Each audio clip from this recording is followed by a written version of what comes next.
What's up and welcome back. I'm John Stark from MacTheMovieGuy.com, your favorite blind film critic, and I was asked to review a movie, and I didn't even respond to it because I was like, why would I? It's on Tubi. I love when I get, I love when I get requests or like releases or, check this movie out. And then you're like, oh, it's on Tubi. Do I need to go through the rigmarole of actually requesting a screener? I mean, maybe the screener would have had audio description, but judging by the movie, I'm gonna guess no. And Tubi's not carrying audio description. This is the 4 points. So if you have an audio description track, the 4 points, the people behind the 4 points, and you're watching this, uh, I'll re-review it. I just don't think you do. In the grand scheme of me having to deal with this and independent films, I frequently find that films like this don't have audio description and haven't had the foresight. And so, yeah, you're getting a blind film critic review. Why? Because I actually like cinema and I don't mind reviewing films like this. I draw the line at a couple things like Terrifier. I just have no desire. But for the most part, I'll watch whatever people throw at me. Last year, I watched Heather, which struck me as being decidedly made for Tubi. And some movies that ended up being on Tubi, like Glitter and Doom, I thought was pretty good. So you never know what you're going to get with movies that end up on Tubi. I actually was contacted back in June of last year about a Tubi movie. Was like, hey, would you like to review this? And I watched the movie and I was like, I can't do this. It was so, uh, it felt so beginner level. It felt like community theater, uh, but like the community theater version of independent film. If that makes any sense, like the very beginner, like we don't really know what we're doing. We've somehow assembled a movie, and it's on Tubi. So I didn't review it. I watched it, and I had so many thoughts accumulated that were basic thoughts about uh, the structure of film and um, sound and edits and just like things that you're like, man, anybody worth anything would have caught some of this stuff. Now I have some of the same problems with the 4 points, but not nearly as much. It's a better made film. It's a little bit more on the quality where this could have slipped into a film festival. It wouldn't have gotten any notice, but it at least wouldn't have stood out so much as being like, hey, how did this even get here? Tubi has some of those where it's like, how are you on a streaming platform? So, uh, the 4 points is it's a little confusing. I didn't get the time jump. There's a time jump in here. I didn't pick up on the time jump without the audio description, but we get to see sort of like the past, and it opens up with this mother who's confronting her. Actually, it opens up with a different sequence, and then we move to the mother. I don't know why we opened up with the first scene, but we did, and then we moved on to the second scene. The first scene was, I think they did drugs, and then a kid walked in on them and got upset. I think that's what that was. I'm blind, so I don't know. You know, when a kid comes in and screams, and you hear some characters talking, and then they're not talking anymore, you just kind of assume they died. So, but the next scene is a mom is confronting her baby daddy with she's got her kid in the car, and she's like, you need to see your son. And he's like, that's not my son, that's never been my son. And you know, his new woman's like, he never loved you, get out of here. So so she leaves with her kid, and we get then we have a sequence where I don't know what happens. Again, there's no audio description, but eventually I hear over the radio that this poor woman has been strangled, and that her son found her body. And you're like, well, I feel like that's going to be relevant, but I don't know how.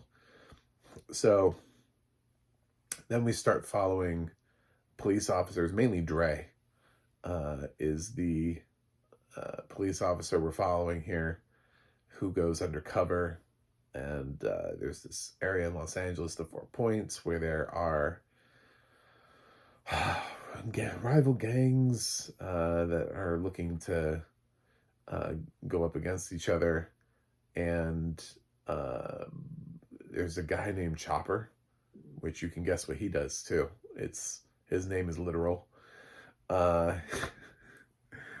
And it's sort of navigating their way through it.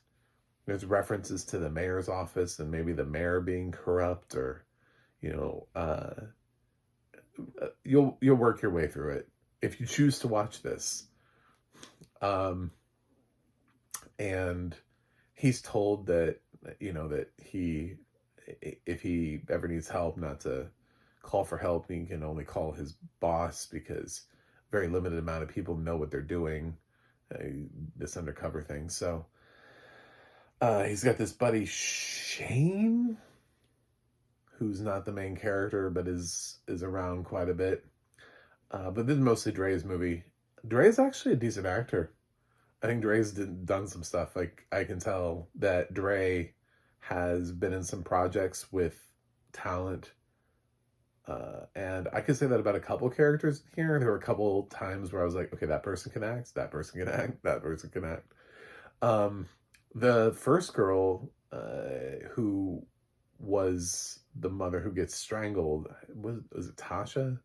Something, I think, was the name of her character. I can't remember. She was good. I wanted to see more of her. Like, she came in and her line reading was really good.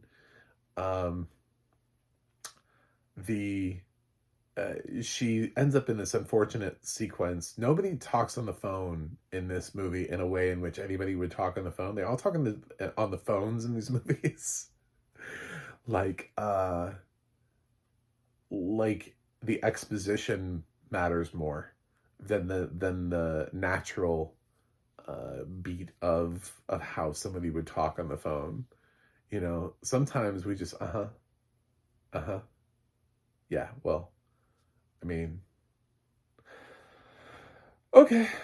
Yeah, I got you. I'll I mean, like, we don't always just say immediate things like, hey girl, I was really hoping that you could come over and watch my kid. I have this thing that I have to do. Oh, great. So you can be here in like 30 minutes? That's great. So what I'm going to do is I'm going to leave the front door open so you can... She just has like these really like long conversations, but she also doesn't wait long enough for anybody else to speak on the other end of the phone. That's the other thing, is that, and I think about this as an actor, having acted, is that I sometimes try to, even if it's not written, I try to think about what the other person would say to allow enough of a beat for that, when I'm just holding a dead phone with nothing on it. You have to sit there and be like, okay, so I'm talking, and then you have to imagine what the other person said. Otherwise, you end up having like a phone conversation that feels very quickly, or that you're cutting somebody else off, or the other person has really nothing to offer or say. Which can work in like one case. You could have that one person who talks a lot and takes up all the air in the room, but everybody can't talk like that on the phone, and all the characters in here kind of do that in their phone conversations. They just kind of obliterate it, and you don't really leave enough beats, which is hilarious because, I guess sort of spoilery, but at the end, I'll try to not say, who it is, but there's like a villain reveal at the end, and that thing goes on forever. I don't know if there was like a visual purpose, but I wanted him to shut up more than anything else. He's like, I'll run these streets. I don't know how many times he said that. Like, it was just over and over and over and over. Like, his speech, that James Bond villain speech that he has, where he reveals his maniacal plot and how he's actually been controlling everything the whole time. And it just goes on and on forever. And you could have cut that in half and then added a couple more seconds to each of the phone calls to make them feel like organically that they're more like, that they feel more realistic. Sometimes now when you have what we do instead of having full-on phone conversations is I notice a lot of times in media we have conversations that go just straight to voicemail, even though nobody really checks their voicemail. It seems easier if you have a lot of information and you need to dump it to leave someone a voicemail, so that way you can just uh, you know do that instead. And then that way you can dump all the information without having to wait for the beats. Because waiting for the beats, I know is not always the most interesting thing in the world, but especially if you don't have the budget to film the other scene and then cut between two people, or do the ADR to where you can hear the other person's voice on the other end of the phone, uh, you know, there are other things that you can do, but yeah, the phone calls. But that's just one of the things, one of the notes that I had. The other one was, it sounded like we had a lot of dead sets, where the sound was a little bit of a problem, and miking some people just don't sound like they are mic'd appropriately, whether they actually have a mic on them or whether or not you're using a boom mic. It just, the way that some people are recorded, um, sounds at a level that it is not mixed appropriately. It didn't sound like it was coming through at a quality level. There's like a difference between certain people. Uh, and then we have, and I think part of what it is that these rooms are really dead, and you did get the sound, and so you got, uh, you don't have necessarily a Dolby editor to go back through and add a whole bunch of like ambient noise to everything. So what we're doing instead is we're adding this sort of like pervasively dull score throughout the entire film. It just sounds like music that you could get free on the internet. It doesn't really sound like music that's there to enhance the movie. It just sounds like music that's there so that, because you think that music needs to be playing in every scene. But I'm thinking that maybe the music is there to help cover up sort of the void that would be created by having people have conversations with no sound. Because wherever you are, somewhere, there's sound. There's crowd noises. There's hummings of machines. There's cars driving by outside. There's something happening. There's sirens in the distance. And if you don't have the ability to do, again, Dolby or ADR or whatever, the thing you're going to want to do is run a score through your entire movie to make up for it. So that felt like that was a choice. Not everybody is on the same level of acting, but a couple people I would have recast. That the speech at the end goes on for way too long. It's not a bad movie. It's just a movie that needs some work, a little bit of TLC, so that it can be brought along. I wasn't like not engaged by it, and I watched it on Tubi with the commercials. So I was constantly interrupted, and I was like, well, I have to sit through. Thanks for this ad, and okay, well, oh, we're back. I had the breaks, and I was still interested enough in the movie that I bothered to take the time to review it, instead of just being like, well, fuck it, I'm not going to review it. Which is what I could have done because I didn't respond to the publicist that sent me the thing saying, hey, would you like to review this movie? I didn't say, yes, I would. Send me a screener so that I don't have to bother with Tubi. I was just like, I'm just going to, I'm just going to play it on Tubi. It's just, you know, if a movie's already on a streaming service, like, why am I asking for a screener if I have the streaming service? So, yeah, 4 points is, it's an interesting crime drama with not a lot of action that in many ways shows how you can tell a story when you don't have a huge budget, when all you have is actors and locations, and you can't necessarily shoot a big blowout or a shootout or a, you know, a chase sequence. Like, you don't really have the budget for that. You don't really have the setup for that. You don't have the rigs. You don't have the stunt team. You know, there's very little things you can do. You have to shoot a cop thriller that has a lot of people walking in and out of rooms and having intense conversations. So for what it is, I thought it wasn't that bad. I don't think, when I think about independent film as a whole, you know, there are people who are handed virtually nothing, and then they end up making something out of it.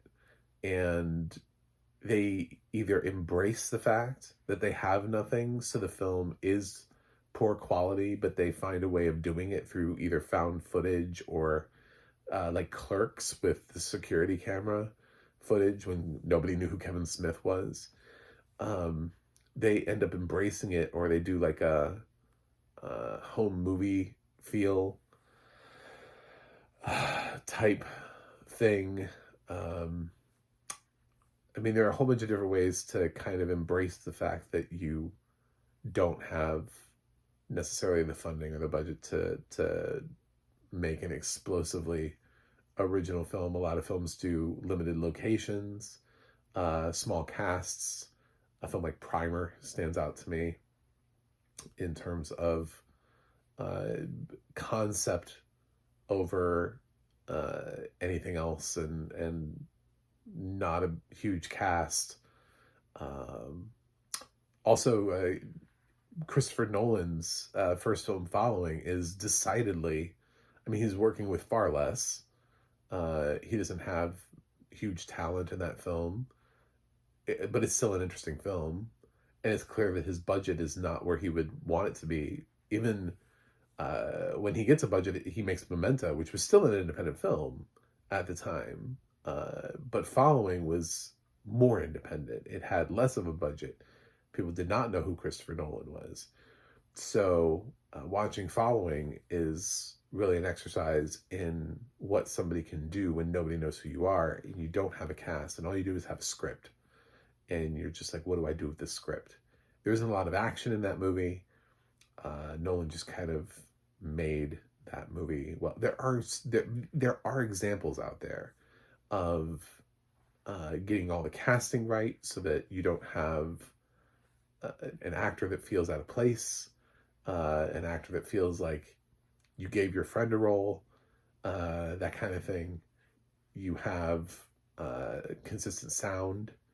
You have either ambient noise or something else other than a score that really serves no purpose except to just, like, for people who just don't like to sit in silence. Like, I could have music. I could be one of those. There are plenty of YouTubers that I just don't understand why. When people tell me that you know, you could do you more in your videos, I notice that there are critics that for some reason while they're talking, there's like this ambient sort of jazz music playing underneath them. I'm like, why? Why is that there? You're talking the whole time. Why do you need ambient jazz music underneath you? To fill the space, to dead air? How does this make you feel more professional to have music that means nothing and has nothing to say just playing underneath you? like you're in a waiting room in a video game or something. They're just like you've got that, or you're on a hold, you know. I could put hold music on here. You could just be on hold. Uh I don't know. It's choices. But I thought Dre did a really good job. The actor who plays Dre. I should remember his name, but and then most of the cast was fine.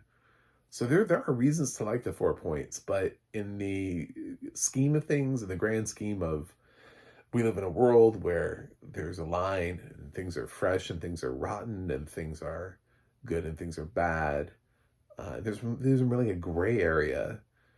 I don't really know what to do with the 4 points because part of me gives it bonus points for clearly being low budget and having a whole bunch of people I'm not familiar with as actors, and making a far more coherent film than I thought I would get, considering some of the things I've seen on Tubi. But at the same time, it does have problems. It does show um, sort of the beginner effort, um, and maybe the lack of knowledge of basic filmmaking. And uh, I I would give it a C. Uh, if that's probably where I'm guessing. Luckily for this movie, I don't grade movies officially that don't have audio description. So that's just sort of where I'm feeling it. It's like sort of in the middle. It's somewhere in the middle. It's right where I would. I probably would lean rotten if I was on the tomato meter. Um, I it's the music isn't even really doesn't even really feel like it matches the sequence. It really just kind of feels like you found music that you were able to have and just applied it to scenes. It doesn't really feel like it ever enhances the scene. It really does feel like it's there, um, just because silence is not an option. So, uh, but I think there are reasons to watch the 4 points, and there are people here who I hope go on to do more things. So, not as bad as I thought it could be, but not as good as it could have been. So those are my thoughts on the 4 points. Um, Thanks for watching. Thanks for subscribing, and I will see you guys on the other side.